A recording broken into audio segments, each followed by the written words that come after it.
নদী ভাঙনে সর্বস্ব হারিয়ে কাশিয়ানী উপজেলার জলকারপাড়ায় বসবাস করেন বীর মুক্তিযোদ্ধা অবসরপ্রাপ্ত বিডিআর সদস্য ইয়াউদ হোসেন। তবে বাড়ি থেকে বাইরে যেতে হলে অন্যের জায়গার উপর দিয়ে জানালার নিচ দিয়ে এভাবেই যাতায়াত করতে হচ্ছে তার পরিবারের সদস্যদের। শুধু তিনি একাই নন, এমন পরিস্থিতির শিকার হয়ে অবরুদ্ধ হয়ে আছে আরও 15টি পরিবার। যাতায়াতের পথ না থাকায় তাদের ছেলেমেয়েরা স্কুল, কলেজ, বাজার ও প্রয়োজনীয় কাজে যেতে বের হতে পারছেন না।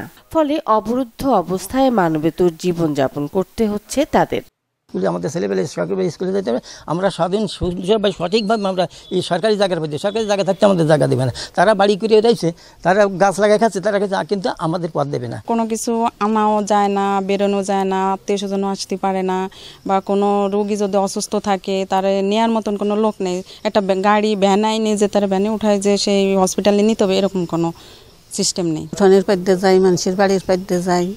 এমন অসহায়ত্বের কথা তুলে ধরে প্রশাসনের হস্তক্ষেপ কামনা করেছেন ভুক্তভোগী পরিবারের সদস্যরা। ব্রেকফাস্ট, টিফিন কিংবা স্ন্যাক টাইমে মজাদার আয়োজন মানে অল টাইম ব্রেড। কোলে করে নিয়ে দেখা গেল বাইরে নিয়ে তো তার খাটিয়ে উঠাইতে হবে।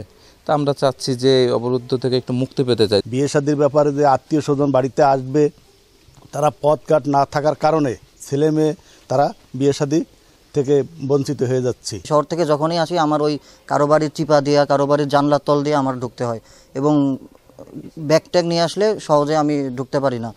সরেজমিনে গিয়ে দ্রুত সমস্যা সমাধানের আশ্বাস উপজেলা নির্বাহী কর্মকর্তার। আমার কাছে মনে হচ্ছে গুরুত্বপূর্ণ। আমরা দেখি অভিযোগ আমার কাছে হয়তো দিলে আমরা প্রয়োজনীয় ব্যবস্থা গ্রহণ করব। এ বিষয়ে একাধিকবার লিখিত অভিযোগ দিলেও মিলেছে শুধুই আশ্বাস। তাই এবার আশ্বাস নয়, দ্রুত কার্যকরী পদক্ষেপ নেওয়ার দাবি ভুক্তভোগীদের। Desk report, channel 24।